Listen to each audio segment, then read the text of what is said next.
Welcome to Tammy Nation. Let's go.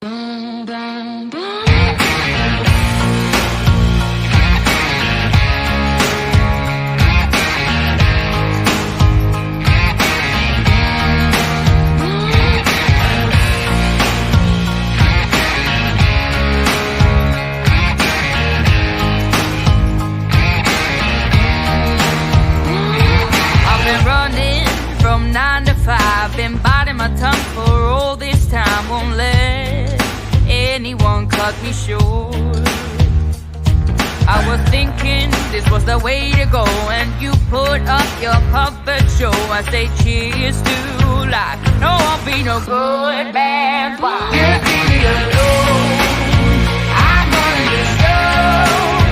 I'm telling you, it's my time to rise up. Live the life I'm proud of. No, you better go home. Hey, good evening, everybody. Welcome to Tammy Nation. It is June 15th, 8 o'clock p.m. Eastern Standard Time. Welcome. For those of you that follow my devotion in the morning that I've been doing the 10-day plan, I apologize. I did miss it this morning. I had to do more with work than I thought, and then it got so late, and then I was planning this show. So I decided to push it to tomorrow morning. So I apologize that I missed a day on that. I was going to do that and then do this show, and I thought, no, that's too much. So we'll just save it for the morning. We'll pick it back up in the morning. Also, there's obviously a lot going on in the world. That we say that every day, every time that I come on. You guys can't believe it. Some new stuff came out on Georgia I wanted to talk about. Mr. T stuff. Hey, Kim, it's good to see you too. Welcome. I've got a whole list of stuff up here. Actually, it's so much I had to take some stuff down because I would have been going 3 hours tonight, and I didn't even type anything up. So I'm just going to read it off the headlines in the papers that it comes from and stuff to tell you guys, and we can chat about it. It's just so much stuff, and it's overwhelming sometimes.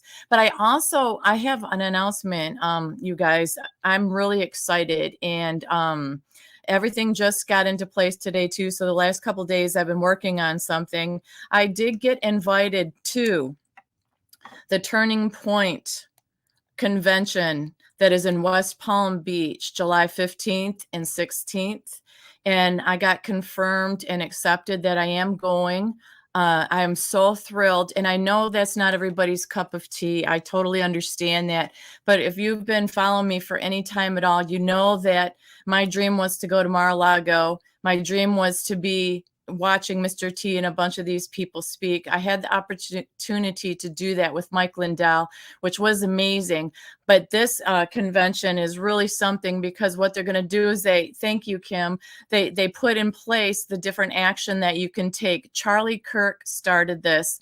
I think a couple years ago, but this is why I'm so thrilled. For one, it's in West Palm Beach, and we all know it's where the hotel I'm staying at is literally 14 minutes from Mar-a-Lago.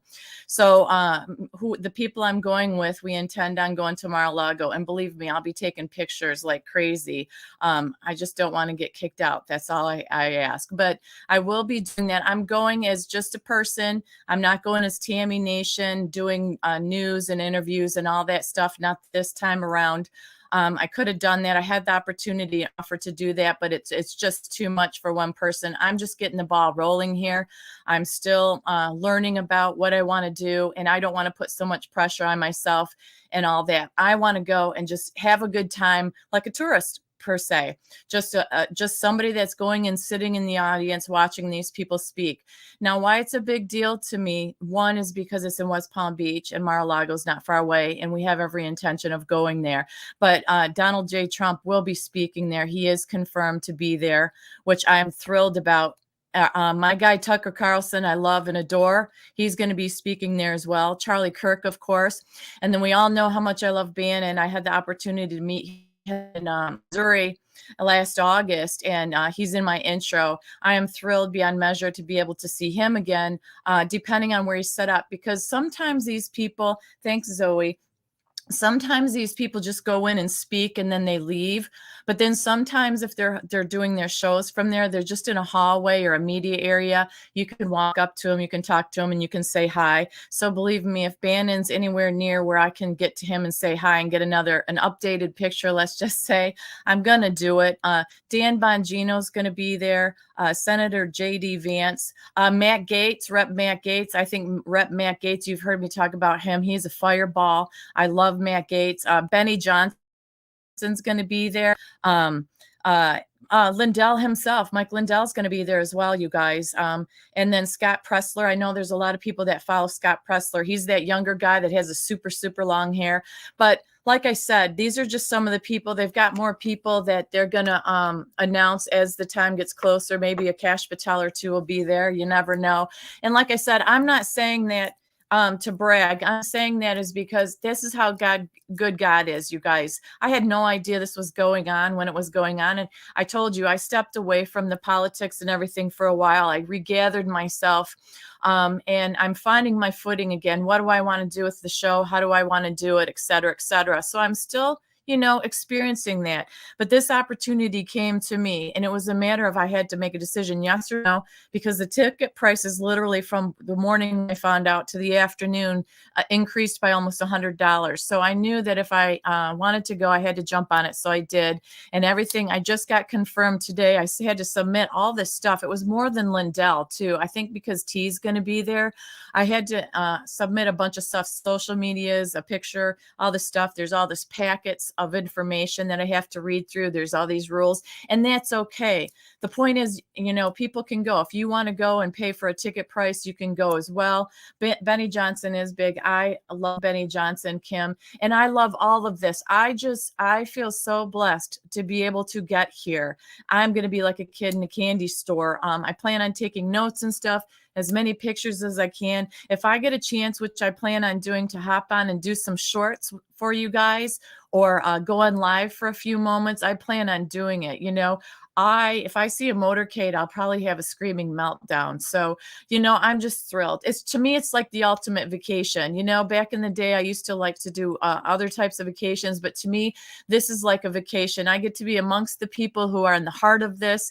And obviously, I meant to do this. I keep coming back to it, even though I stepped away for a while. I have said all along, as 2024, that little push and nudge for everything is getting closer. Things are intensifying. So to God be the glory, seriously, because I did pass so-called inspection and got accepted. So everything goes smoothly as it is now. Everything's booked. Hotel, plane, my ticket, everything's set to go. Just keep me in your prayers, you guys.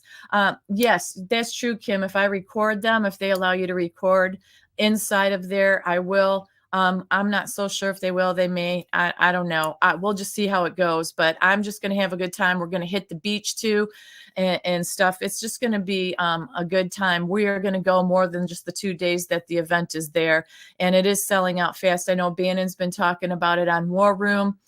To get your tickets and head out, and I'm just thrilled. So that's my big announcement. I'm going to be, like I said, I'm going to be so excited until that time arrives. It's about a month away, but I'm thrilled, and I got to keep working to make that extra money to be able to pay for some of this. So I'm all good for it. But with that, let's go ahead and get started with what I want to talk about, you guys. The first thing is, this just was breaking today, actually.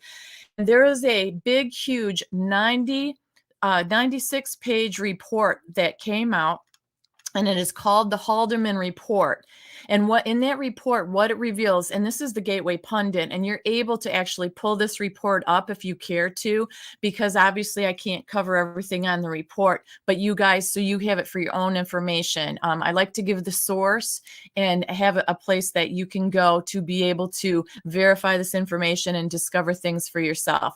But it is the Haldeman Report. What it reveals: here in Georgia, the voting machines can, yes, indeed, be hacked.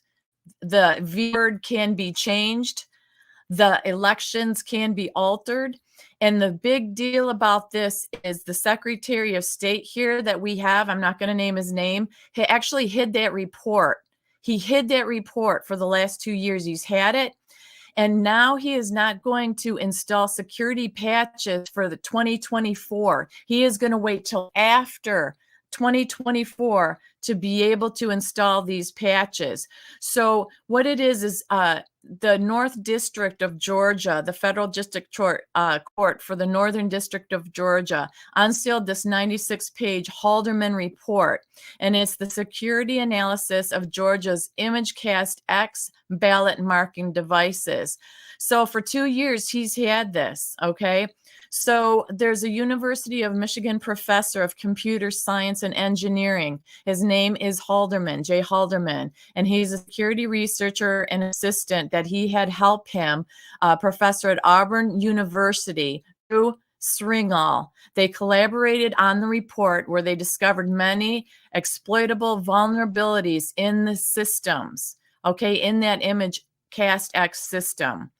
So what happened was there was a female judge that sealed and covered up these results of this investigation and Saturday and sat on it. And then the report opened and got released this week. So a judge is involved in this as well. So it confirms everything that we talked about, we've been talking about for 2 years, about all this going on with that E. You know, people have gone back and forth about this. You know, we've had different seminars and conventions on this. But Voter Georgia founder Garland Favorito, he joined Bannon on War Room and he discussed the findings from the report.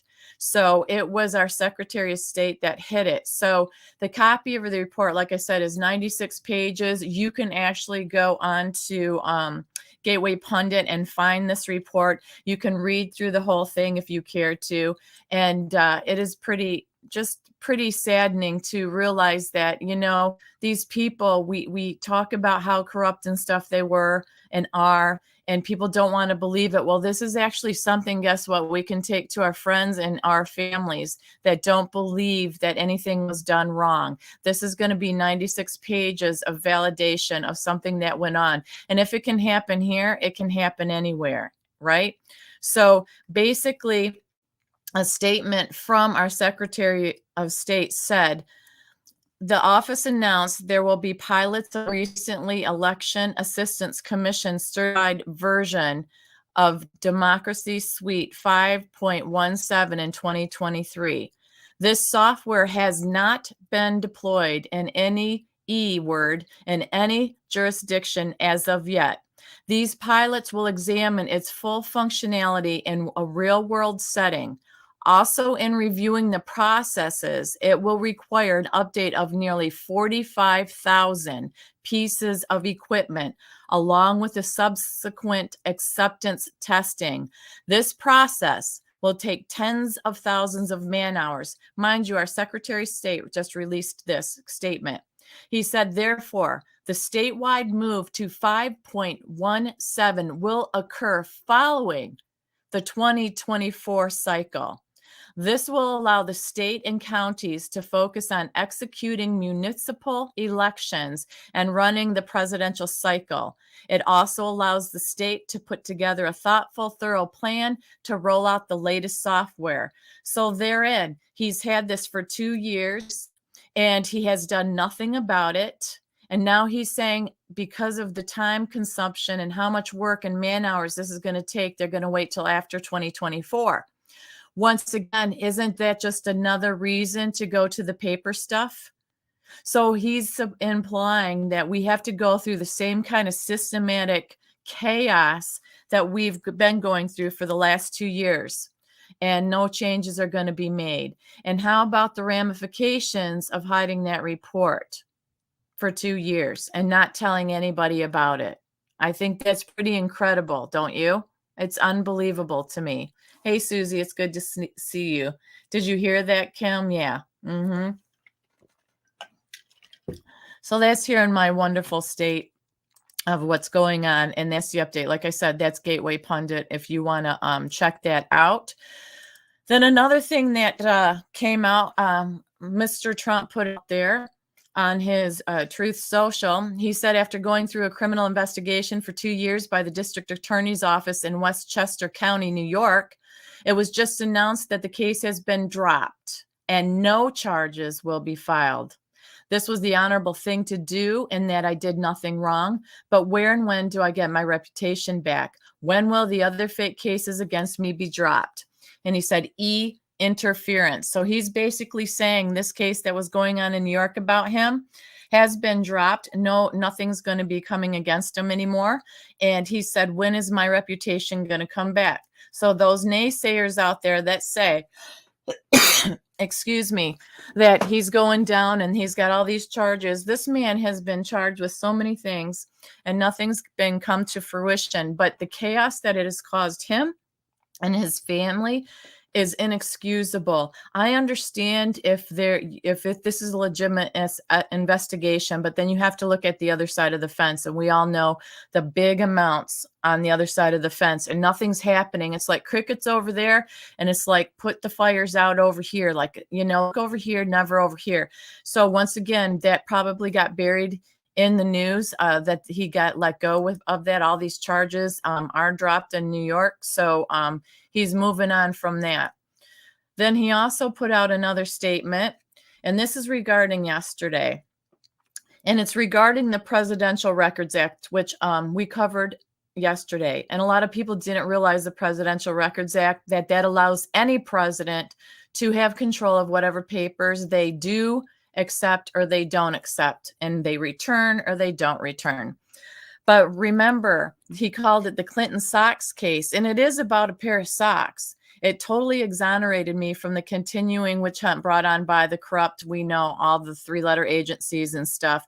And he said, when are they going to drop all the charge against me, apologize, and return everything that was illegally taken from me in my home, the Fourth Amendment? This was nothing other than that interference. And when you resort to what he's talking about, this happened with the pair of socks. I got to find it, that his one of his people had to step down. This was in 2018. It was the Interior Secretary, Ryan Zink, stepped down from his post after the Dems buried him in legal fees and investigations because he was Trump's Secretary of Interior. He was violating the Hatch Act, it was called, because he tweeted a photo of him wearing, not even him wearing, he tweeted a photo of a pair of Trump socks that somebody was wearing. Okay, so that is that Hatch Act. So that is why he stepped down. Now, Karine, who is the White House press secretary, actually violated the Hatch Act. This has come out too, before the 2022 midterms, and then closed that matter without further action. So she said, according to the special counsel, she repeatedly was bashing MAGA Republicans before the 2022 midterms election. And that's violating the law, and zero action was taken against her. So basically, she violated the law that was intended to prevent any federal employees from using their office to influence the E word when she repeatedly referred to MAGA Republicans in the run-up to the 2022 midterms. So in the letter first shared, it was with NBC News, the Office of Special Counsel determined that her choice of words in referring to Republican candidates was in violation of the Hatch Act. So because she made those statements, she was acting in her official capacity. She violated the Hatch Act. So nothing has happened to her, okay? But yet this man, his Secretary of Interior, Ryan, had to step down in 2018 for violating the very same act because he tweeted a photo of Trump socks. So there again, that seems like silly and stuff, but it's real. I mean, they put this guy through the mud in 2018. Then they started investigating him for real estate deals and stuff that they were trying to pull out, that they weren't legal, or, he had some shady things going on with that. And the guy stepped down because he couldn't deal with the finances of it. it and stuff. And that we've talked about that before, that's what they do. They get these people drained emotionally. They take these families through the mud, and financially, where they just give up. And you have to ask yourself, if I was drugged through the mud nationally all the time, and I was going broke, just trying to defend myself when I know I did nothing wrong, what do? Yes, sometimes you got to fight and stand up like we're doing for this country, unified together. But it's when it's your financial and individual bank book and you're going under and belly up and you're not getting any help sometimes, and some people just don't have the mental wherewithal to deal with it.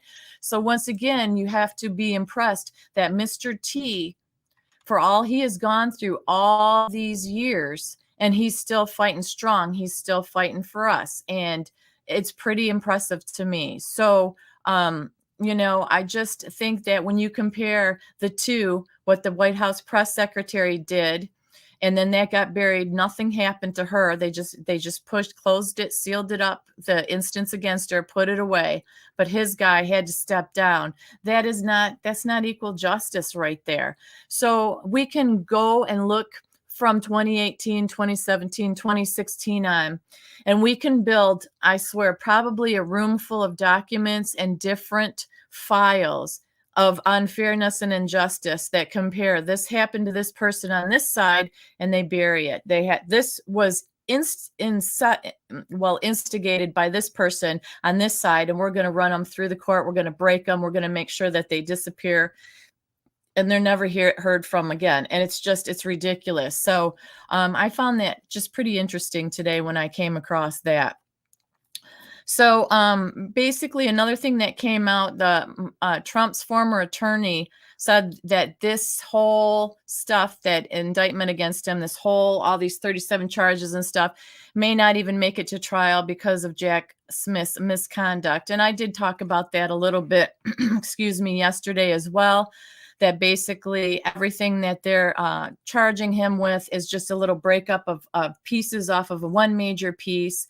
And the investigation, they said the conduct of the whole investigation was really just tainted by government misconduct. They're saying the case should be dismissed because nobody was on the up and up from this. There's nothing in it that has any wheels or traction, that it just needs to go away. So we'll see what happens with that, but I knew it wouldn't take long for that to come out as well.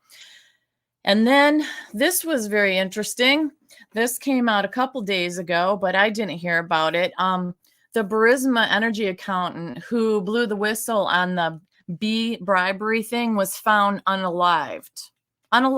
So Rudy Giuliani came out on Newsmax's Saturday Report with Rita Crosby and was talking about the fate. And I talked about this a little while ago about how they had all this information. They had these whistleblowers that were coming forth and they wouldn't even interview them and all that stuff. And it was about Burisma and Hunter and how they were active in Ukraine and stuff like that. So Giuliani is the one who first brought all this to light about the laptop, okay?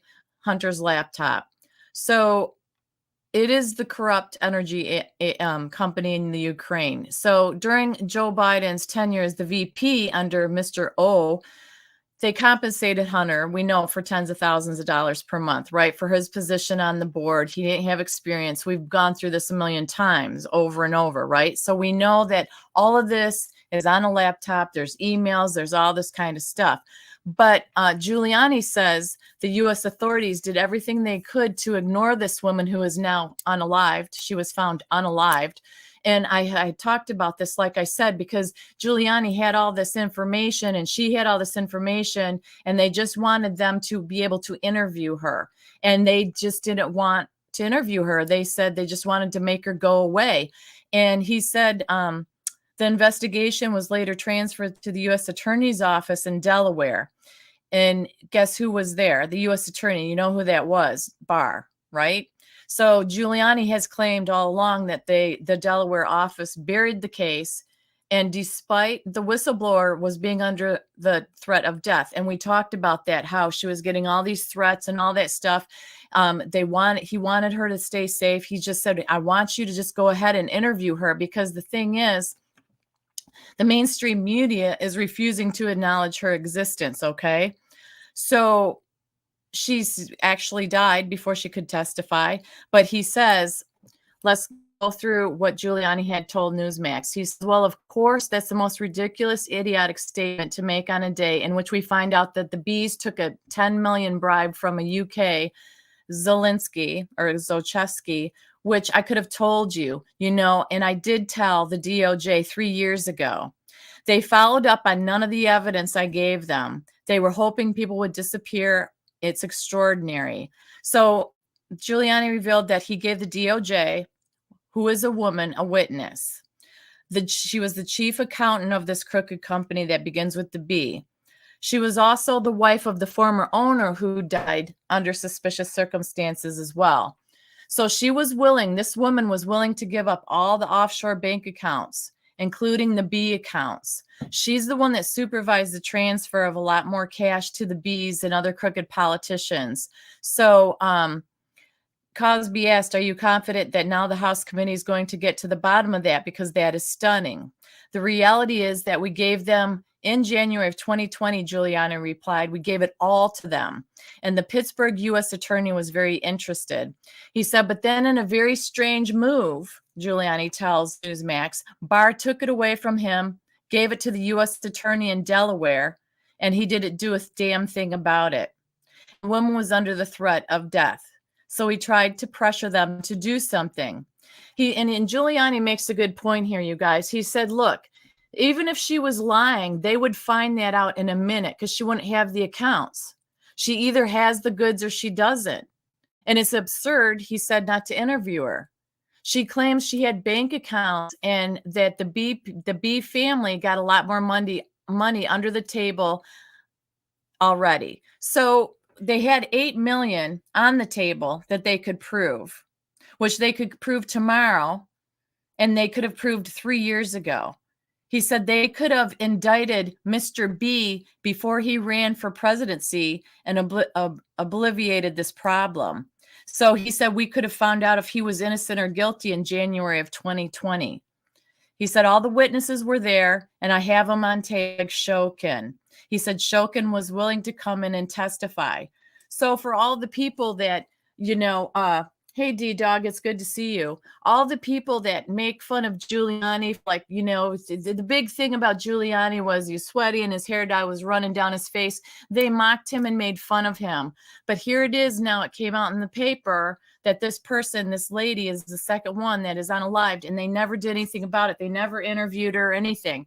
And that is true. The amounts of money that this administration wastes on nonsensical things.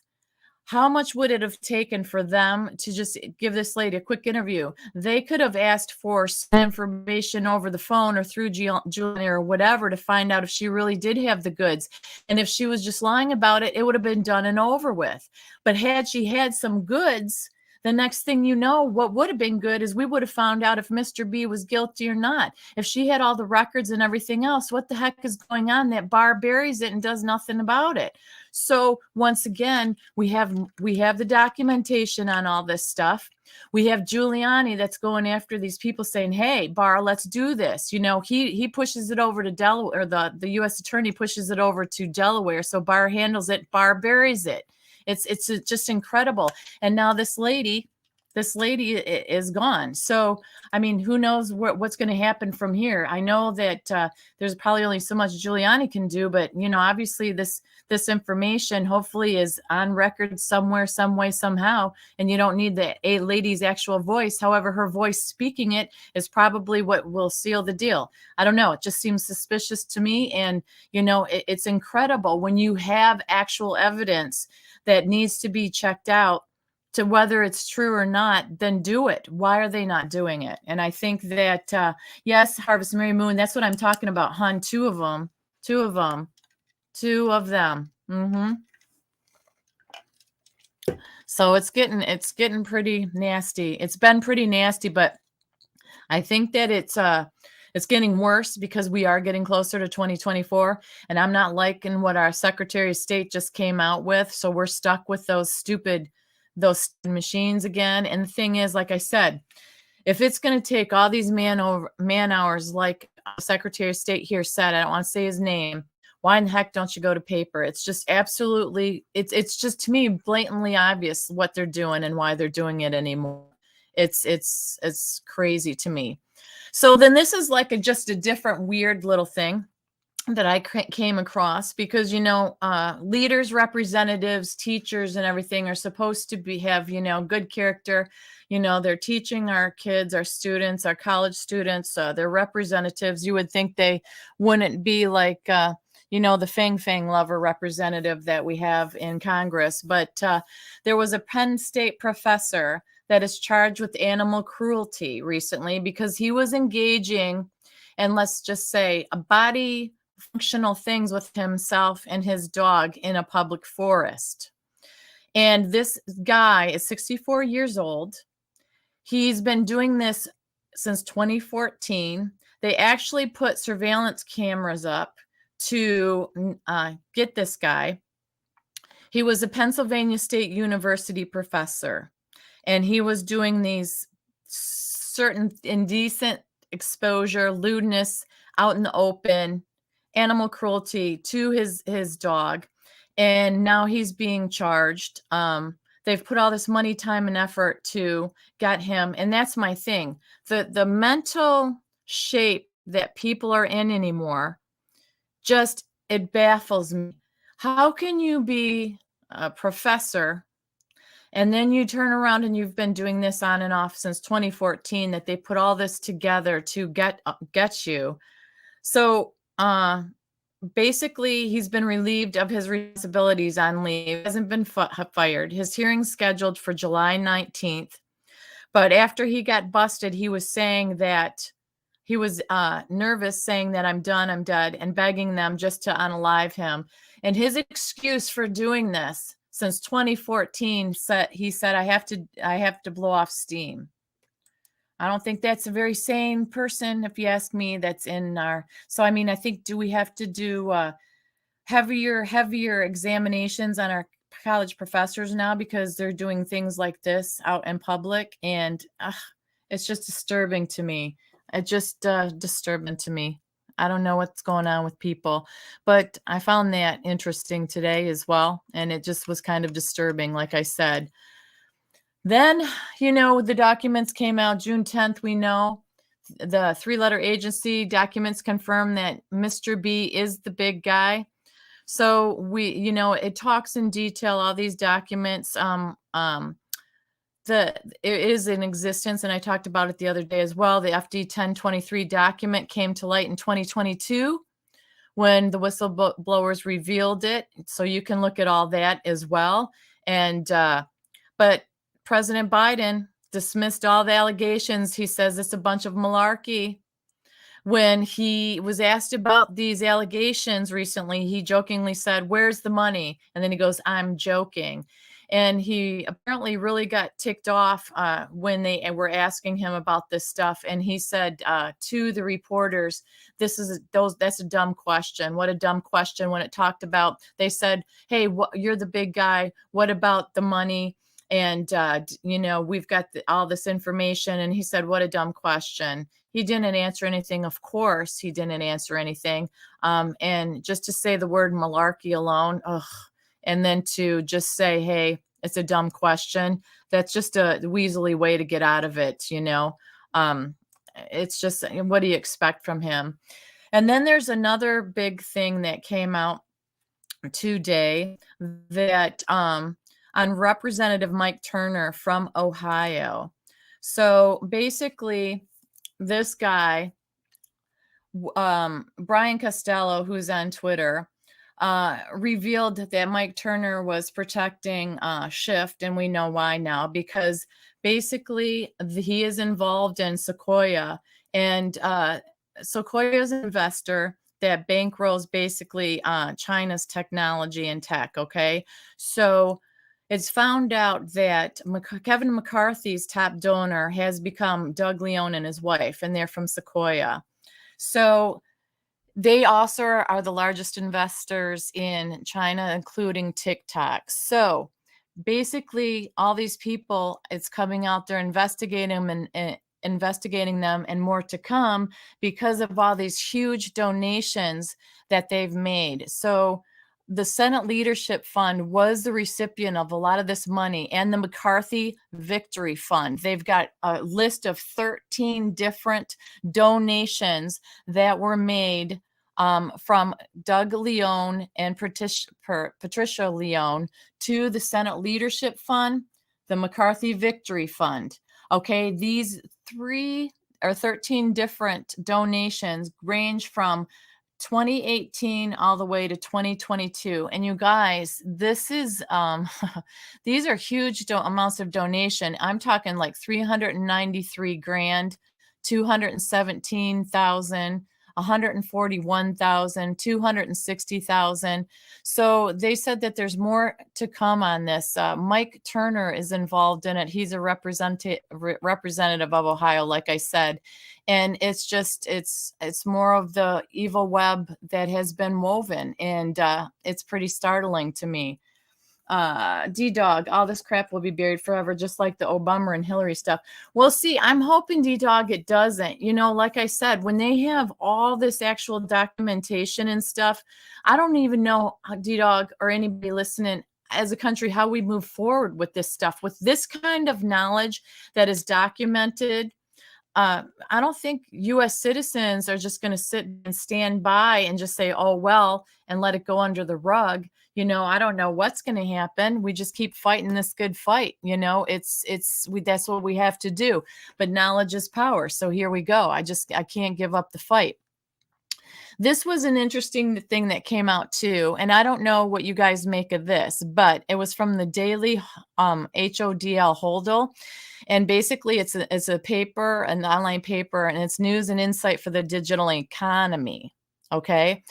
But apparently over $133 billion in the last 2 weeks has been deposited into American banks across bank accounts across the panic over the safety of the system subsides. So basically what they're saying, the mass flight of capital out of the U.S. banking system is actually reversing abruptly, because in 2 weeks there's been 133 billion put back into American bank accounts.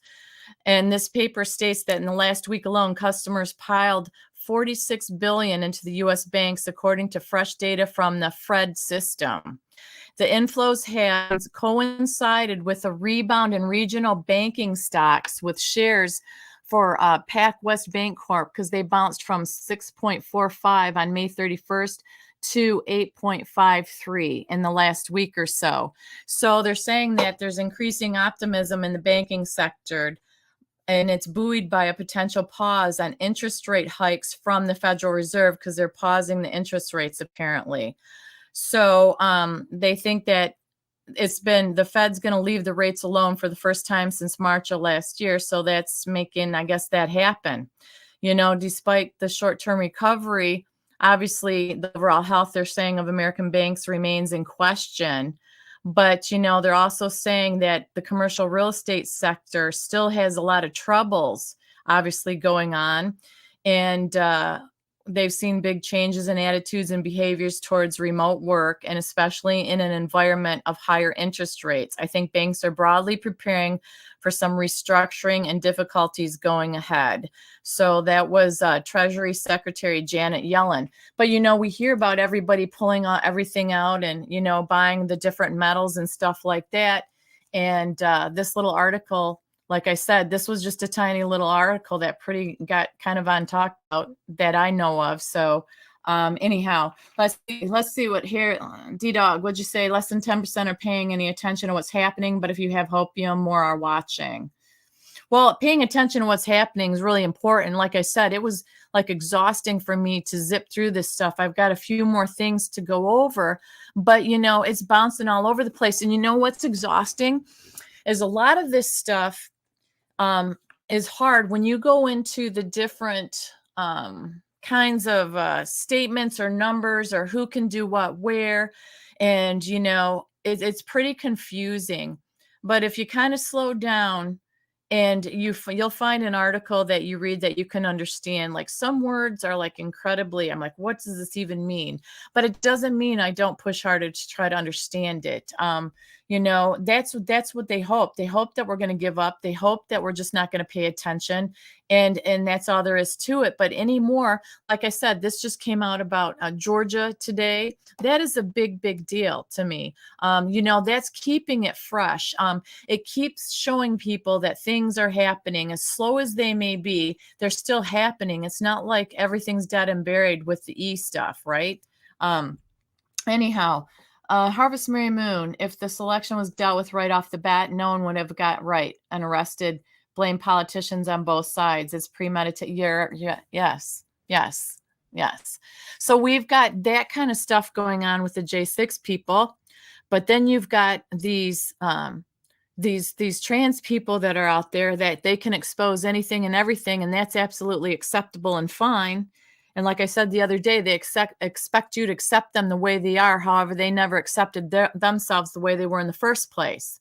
If you're accept you're a man. If you may not like it, but you're a man. Quit trying to be a woman and then become a woman in your mind and then expect us to call you that. And yet say you should accept things the way they are because you aren't doing it. So, I mean, there's just all this, I call it mental monopoly. In my opinion, there's mental monopoly going on in every kind of aspect that there is, whether it's your finances, whether it's trying to find a home, whether it's trying to find a job, whether it's who to trust out there in the political field and the world that it is. And remember Marjorie Taylor Greene, she's been under fire. I've been talking about her, but then the next thing you know, Mr. T pulls her on stage and he's saying that she's a real fireball. So I'm like, I don't know if that was a good thing or a bad thing. Haven't decided on that yet. Like I said, I'm a fighter for her. I've always liked her, but then that stock stuff was kind of shady over here for a little while ago. We were talking about that she had these investments in and then pulled them out and all that kind of stuff. So it's all of a sudden like that stuff went away and I haven't seen any more on it. So it's like, does that mean because it wasn't true or it was true or it just got buried? I mean, I don't know. So trying to keep up the pace where you're educated is very challenging because things do change or things just drop away and then you're on to the next thing. So it's almost like you get half truths or half stories and then it just fades away or it gets wiped off the internet. You can't find something that you were looking for that you saved because they've wiped it off the internet. So it is very challenging, to say the least.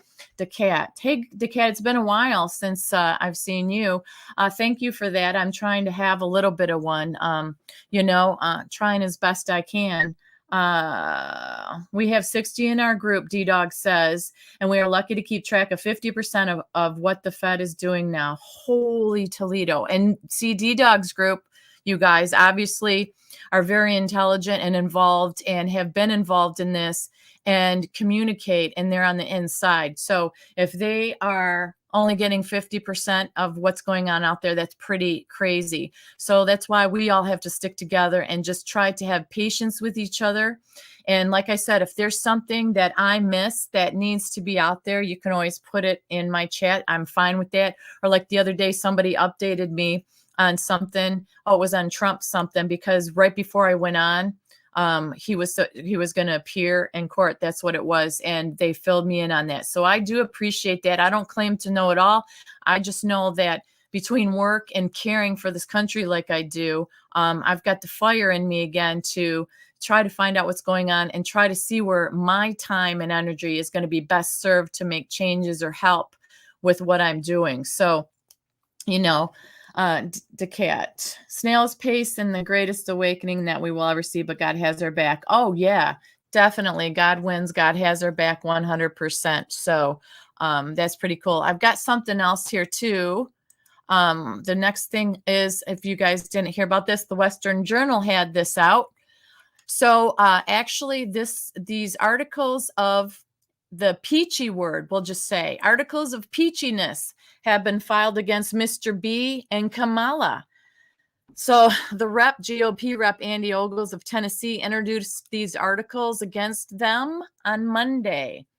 So his first article against B was accused him of weaponizing the executive branch to shield the business and influence peddling schemes of his family congressional oversight, and public accountability.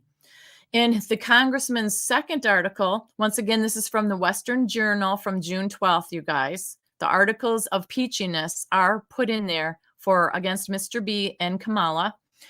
The second article he put in there says, contrary to his oath, he has failed to take care that the laws be faithfully executed, directly facilitated the ongoing southern border crisis, and endangered the people of the United States.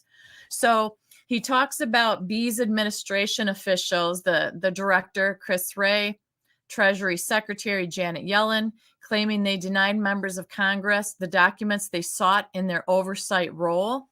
He said these documents include bank suspicious activity reports concerning the B family and pertaining to several limited liability companies used to funnel millions of dollars to the B family members in intricate financial webs and intended to deceive the public and obscure sources of those funds. So he also further referenced and alleged the bribery scheme involving B and his son, Hunter, contained in the FD 1023 form, which I talked about earlier.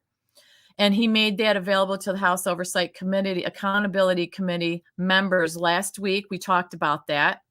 So the document was generated by the three-letter agency based on an interview with a highly credible source who alleged the B and his son received $5 million each, because remember, there was somebody involved that said if you pay one B family member any money, you're going to pay it to all of them. You don't just pay one. And he also said in his article of peachiness in 2016, then VP B demanded Ukraine prosecutor Shokin, who was looking into the Burisma corruption, be fired. And we all know about that. There's video on it. It's still in there. Ronna McDaniel, she's a GOP chairwoman on her Twitter. She has that video right there where he's sitting up against the wall with the two others there. And he talks about, he bragged about holding up the $1 billion in U.S. loans unless they fired the prosecutor. And Ronna McDaniel on her Twitter, she has that video there for everybody to see. She put it up there January 24th of 2020. Now we know that Hunter reportedly earned over $80K a month for the board of directors. And then he said concerning the border crisis, he said that the U.S. is experiencing the highest monthly totals of people crossing illegally in the U.S. that's ever recorded. And that B refuses to enforce the nation's laws concerning it. So since the creation of the Department of Homeland Security, the number of monthly encounters has never crossed the 200,000 threshold. So the Biden administration, he says, is responsible for the 6 highest and 8 of the 10 highest months ever recorded. So the Customs and Border Patrol data, and you can click on data and it's going to show you the exact amounts, show that over 1.4 million illegal migrants have been apprehended this fiscal year as of April. So once again, you can go to this article in the Western Journal, you can click on this information that's highlighted and it takes you right to the information. You can't argue with the numbers. Are you saying that the Border Patrol is going to lie about numbers? So he's also stating in this peachiness here that a record 2.38 million entered the U.S. illegally in FY 2022, up from 1.73 million in FY fiscal year 2021 during the first year of Biden's term. Additionally, he states in these articles of peachiness, due to rampant drug trafficking at our southern border, the leading cause of death for Americans aged 18 to 45, the leading cause, 18 to 45, can now be attributed to the F word, overdoses. And I'm not going to say the word. We know what that drug is. So the Drug Enforcement Agency reported more than 50 million of those F pills and 10,000 pounds of the powder, enough to kill 379 million people, were seized in 2022. So that's pretty astounding and astonishing numbers. It is disgusting and disturbing that anybody that says that the border's safe and it's closed and they're not paying attention to it is absolutely ridiculous.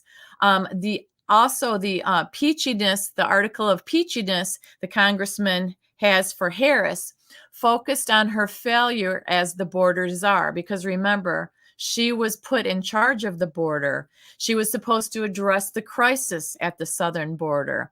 And he says Harris has demonstrated extraordinary incompetence in the execution of her duties and responsibilities and an indifference to Americans suffering as a result of America's ongoing southern border crisis.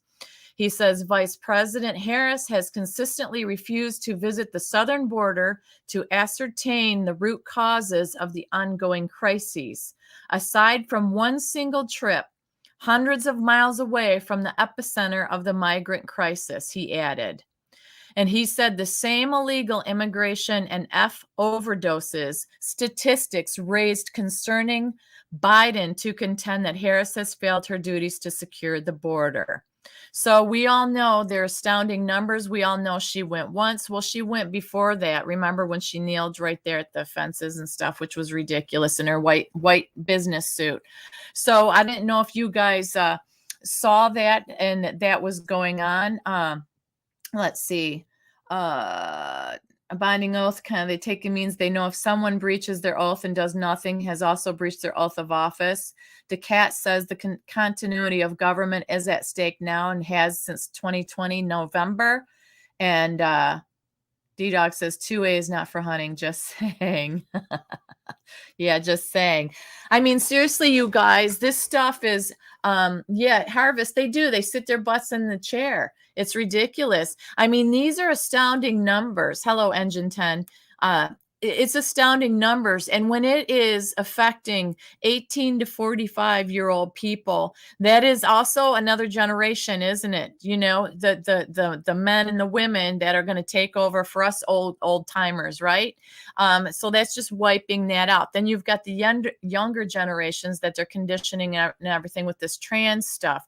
So those articles, we'll see if they go anywhere or whatever, but at least that's some kind of forward motion in all of this. And I guess that's good. That's what we can ask for. There's something that has to be done, because doing nothing is not an option anymore.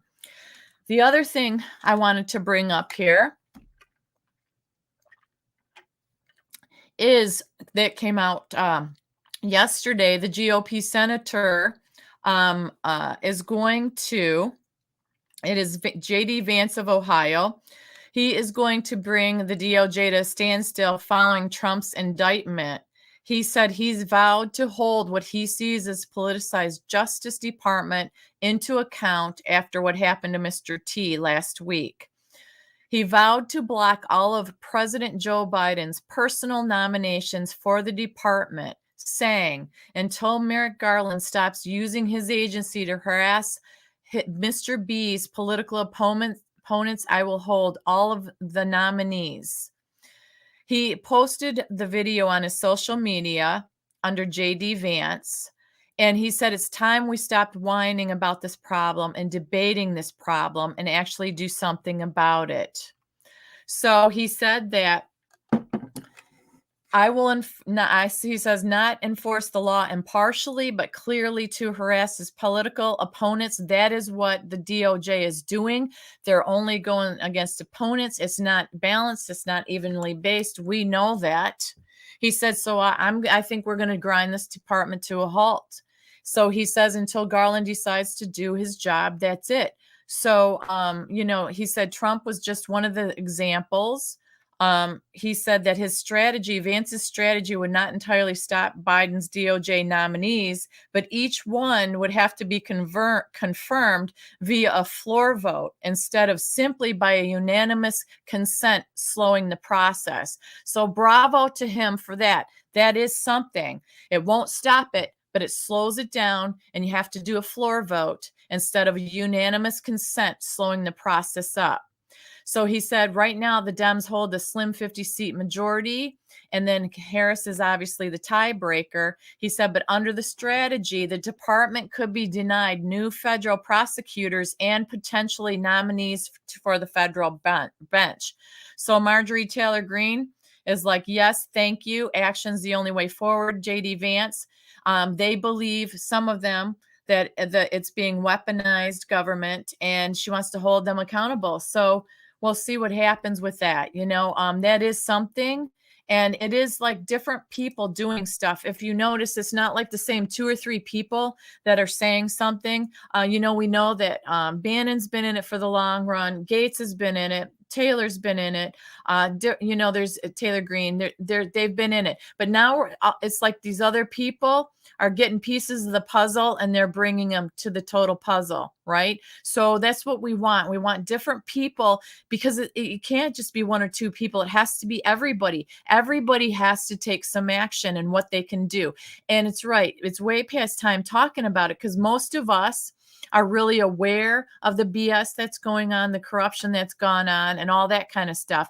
And we want to see action. I mean, I think we've been a very patient people. First, we were asleep, and some of us, not all of us, some of us, we were asleep, some of us. And that's how we got to this point, kind of. Okay, so then we got woken up. And then there's the average person like me, other people out there that are in chat or watching that got involved. You've got D-Dog, who's been doing this for a long time behind the scenes, fighting the battle. So it's everybody. It doesn't matter when you start or how long ago you started. It's just you got to be in the fight. And that's all that matters, because everybody can do something. We've heard that a million times. And, I go out there and I try to get an education. And I'm telling you, the stuff that I see here that I can absorb from my just uneducated level in this political arena is disturbing, and it lights a fire on me. Every time I go to some kind of gathering, speech, whatever it may be, it's incredible the things that I find out. And it's not good things. The good thing about it is there's the average people that are fighting. There's people that are 80, 90 years old that are fighting the fight. And we're trying to draw in younger and younger people to educate them and get them involved in all this, because we need the young people to replace the old people. We need the younger people to listen to the wisdom and the direction from the older people, because us older people aren't going to be around forever. So we need the younger generation. That's why I say we can't give up on them. And this is BS with this transgender stuff and all this stuff that they want us preoccupied with that. I say get preoccupied with what's going on in your country, because if it keeps going the way it's going to go, you aren't going to have one that you recognize that you're even going to be able to say what you want to say, whether you're trans or not. So, these young people really need to get that education. Hey, Lone Wolf, it's good to see you in here. Yes, it is a swamp full of hemorrhoids. Yes, and give up the pieces, DeCat says, to the people you know. That's right. Like I said, I by no means am an expert at this, but I do know how to read. I do know how to write and take notes, and I do have the passion to get involved wherever I can. And I'm humble enough to realize that there's plenty of people out there that know way more than me, and any kind of information I can get from them or take from them, I will. I love it. You learn. Also, this was very disturbing too, you guys. Oh my gosh. So this came out yesterday. We're going to say that it's the drug company that begins with the P but sounds like an F. So the drug company. A document came out, a confidential one that was dated August of 2022.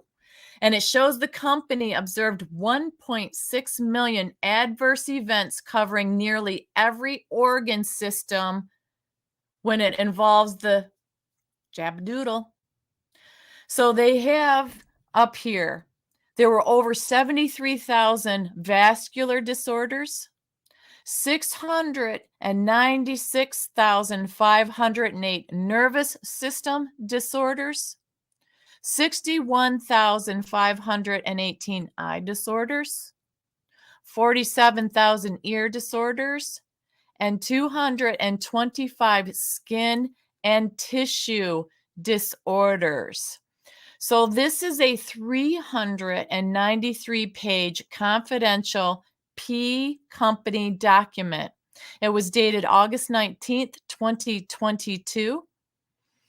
And they observed over 10,000 categories of diagnosis, many of them very severe and very rare. So going back on this, it's on the conservative review. It came out yesterday. 1.6 million adverse events covering nearly every organ system. That's devastating. This, once again, is another article by Daniel Horowitz you can get off a conservative review. It's got the stats and the numbers that you can show the non-believers or just have by your side or have in your computer to refer back to. It is so disturbing to me. And the documents are the pharmacovigilance documents, and they were released or requested by the European Union's drug retailer, the European Medicines Agency, and they've just been released. And it shows that the P company knew about the level of injury early on. So August of 2022.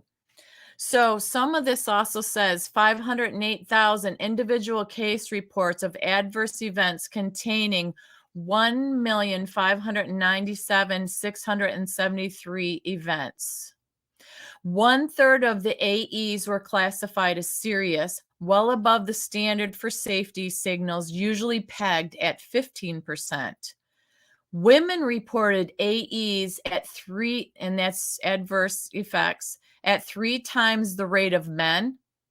60% of cases were reported with either outcome unknown or not recovered. So many of the injuries were not transient.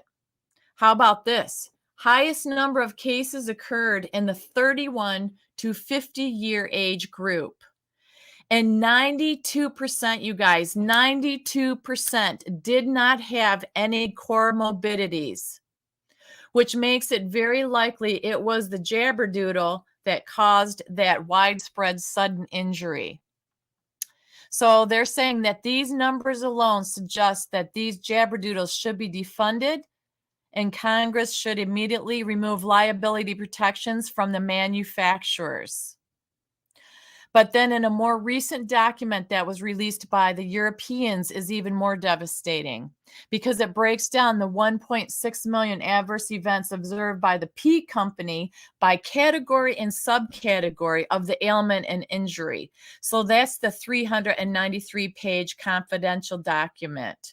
So this P company was aware that 73,000 cases of the 264 categories of vascular disorders from the jabberdoodles are rare conditions. There were hundreds of categories of nervous system disorders, so totaling 696,000 cases. There were over 61,000 AEs from well over 100 categories of eye disorders, which is unusual for a V injury, it says. So then it goes on to about cases for the ear disorders. It goes on and on and on. This is what was incredible to me and very disturbing. There were over 77,000 psychiatric disorders observed following the jabberdoodles, lending credence to Dr. Peter McCullough's research, observing case studies showing psychosis correlation with this. There were over almost 4,000 cases of tumors, benign and malignant. And of course, there were almost 127,000 cardiac disorders, running from 270 categories of heart damage, many rare disorders, in addition to myocarditis. We've heard about people just passing down off of a field, young people playing sports, running physical exercise because it stimulates the heart, and then boom. So basically, they have a list on here as well as 3,000 case studies chronicling the injury on every organ system observed in this document. So that's what I'm saying. Go to conservative review. You can look at the breakdown and the horrific numbers of all this and what people have gone through and experienced. And, I have friends. Yes. I have a friend, actually, different friends that have different systems because not everybody agrees the same. Obviously, I did not get any of them. That was my personal choice. But my friend did. I have a friend who got them all.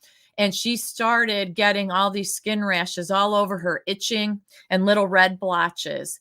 And she became extra sensitive to perfumes, colognes, anything with a scent, soaps, body washes, shampoo.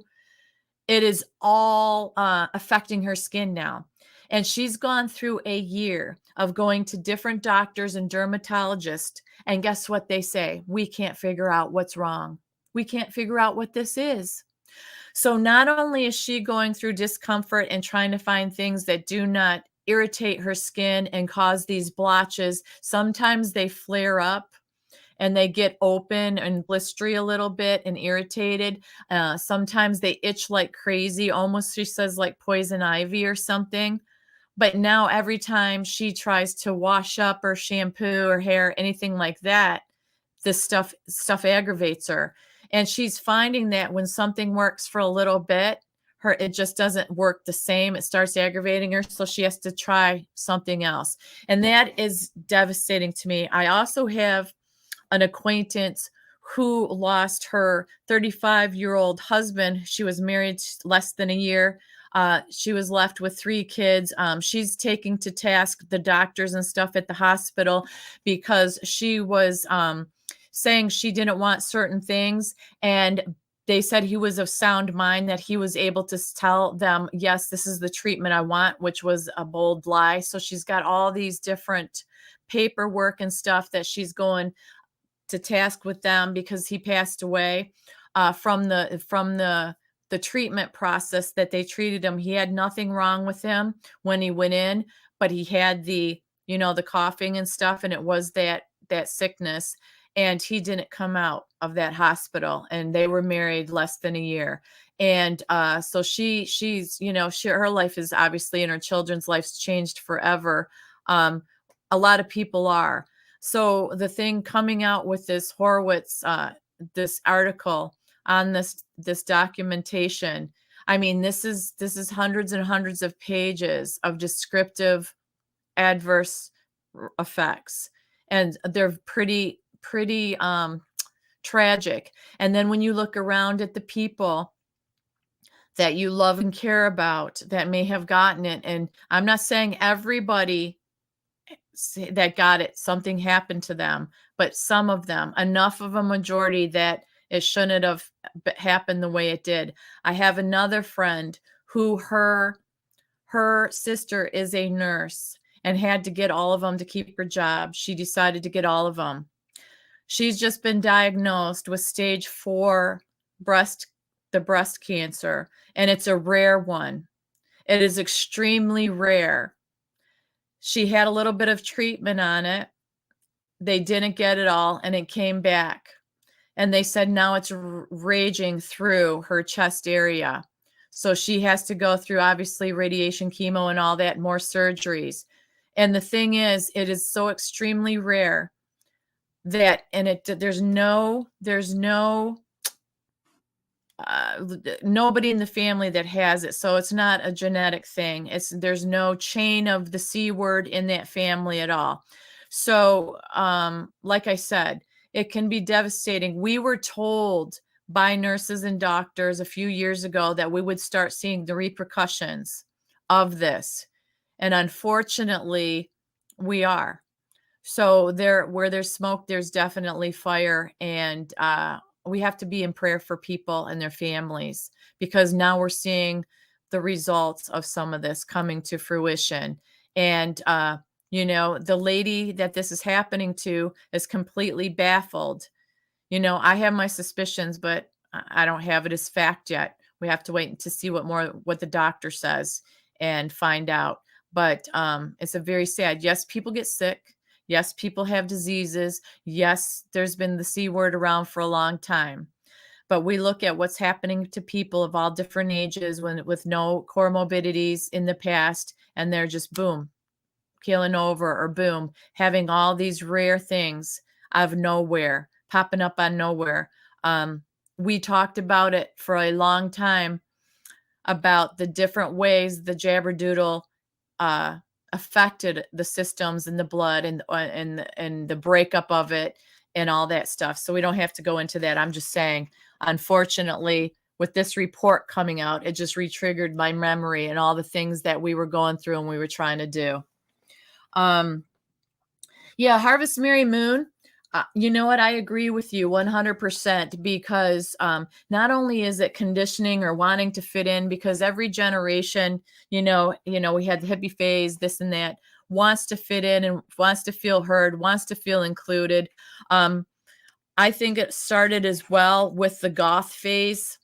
Because when you look at the goth phase, that was deep and dark. It was always all the black clothes, the black makeup around the eyes, the black nail polish. Everything about it was dark. It was the upside down cross and all that.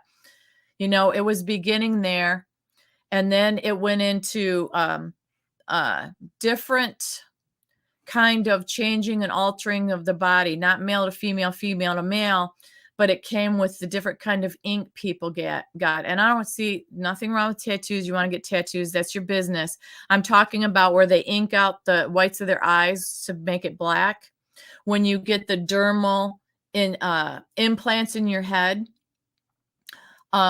that's when it gets really bad. And where you got the spikes in the head, or some get right here. They get those like two prosthetics that look like they have horns growing out of their head here. So then you see that, and then that lasted for a while, and it's still lasting, where the people do their tongue and they splinter it into two so it can move like a snake, a reptilian. And then you've got the ear gauges that, put the holes where it gets bigger and bigger. And I know some cultures, they do that, just like they do the bracelets around the neck, or the neck things to elongate the neck. That's different. This is when the people dress and do and contort their bodies so they look like reptilians, lizard people, or the devil himself. And inking out the black of the eyes, I don't see people praying to God doing that. I don't know. It's just been a decline. And now when you look at the different things on the internet we've talked about, and I've talked about, where you see the surgical scars of these people who are under 18, it's just devastating to me. And you're right. It is a corruption of mind, body, and soul. And we always say that you have to be right, mind, body, and soul, and you can be whole. Let me see, to Cat, because it's normal to you, this was not created, willing prayers for God knows who. Is the censor system. Yeah, it got triggered. Oh my gosh, I've been on a long time, you guys. I'll just cover this part real quick. In case you missed this too, Newsom is threatening DeSantis with legal action. This happened a little earlier in the month, but DeSantis, when he sent all these migrants over, these illegals over to, where was it at? Sacramento. Gavin Newsom is saying that basically it was kidnapping charges. So they're going back and forth about this because, he said, Gavin Newsom came out and said, this isn't, Martha's Vineyard, that what you did is illegal. It's not allowed. It's kidnapping. It's just crazy stuff that was going on about this. And this article came into Newsweek. It was a Newsweek. So the legal action he wants to take against DeSantis for doing this, he's threatening him. And he said that Gavin Newsom, came out on Twitter and said that he's a small, pathetic man. And he said, this isn't Martha's Vineyard, it's kidnapping charges. So, I mean, it's just really calling him a small, pathetic man. It's just kind of crazy to me. Basically, DeSantis, the spokesperson, said that these migrants sent to California went so voluntarily that he said that Florida's voluntary relocation program is precisely that, voluntary. Through verbal and written consent, these volunteers indicated they wanted to go to California. DeSantis said a contractor was present and ensured that they made it safely to a third-party NGO. The specific NGO, Catholic Charities, is used and funded by the federal government. So basically he's saying that it was legal to do that. But so they're kind of going back and forth. And then people are saying, is DeSantis going to be the next one that they go against for, doing this? So we'll have to wait and see if they bring any charges against him or anything like that. But they're saying that maybe they'll go after him since he's now running for presidency, and they'll indict him and try to get him in jail, because we talked the other day that that's what these political people are doing. They're trying to get their enemies or their competitors or whatever you want to call them sucked up in jail. And that's what they're going to do. We stick them there and then we don't have to worry about them anymore. So I don't know. But that's about it that I had, you guys. I know, kidnapping, right? I don't know, Decat, but I've been on a long time. I didn't mean to go on this long.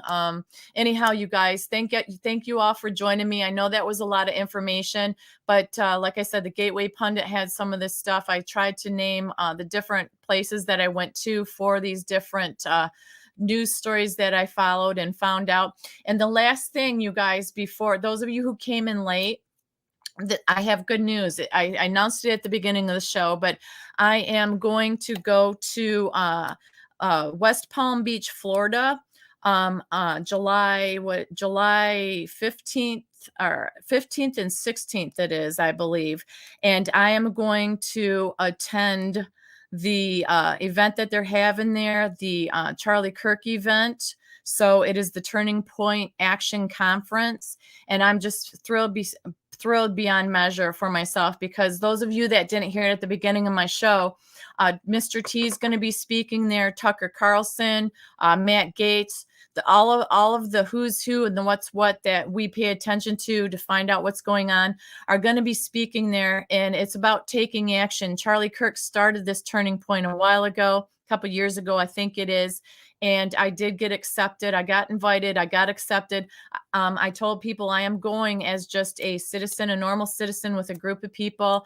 We're going to hang out, have fun, see what we can learn. I'm going to try to do some little lives here and there, some little shorts, but nothing professional. I'm not going as Tammy Nation. I'm just going to go as Tammy and have a good time, but I'll keep you posted on that. So I'm just going to say, keep me in your prayers and stuff. I'm very excited. I did get accepted. I passed the scrutiny that you have to go through, which really isn't a lot, but it is some. And just to be accepted, because it's selling out, and you could get put on a waiting list and stuff, and I wasn't. So I'm so excited. I'm actually going for Thursday, Friday, Saturday, Sunday, Monday, and the event I think is Saturday and Sunday. So we plan on also going to Mar-a-Lago to have lunch or dinner there. We're going to have to obviously make reservations and see how that works there.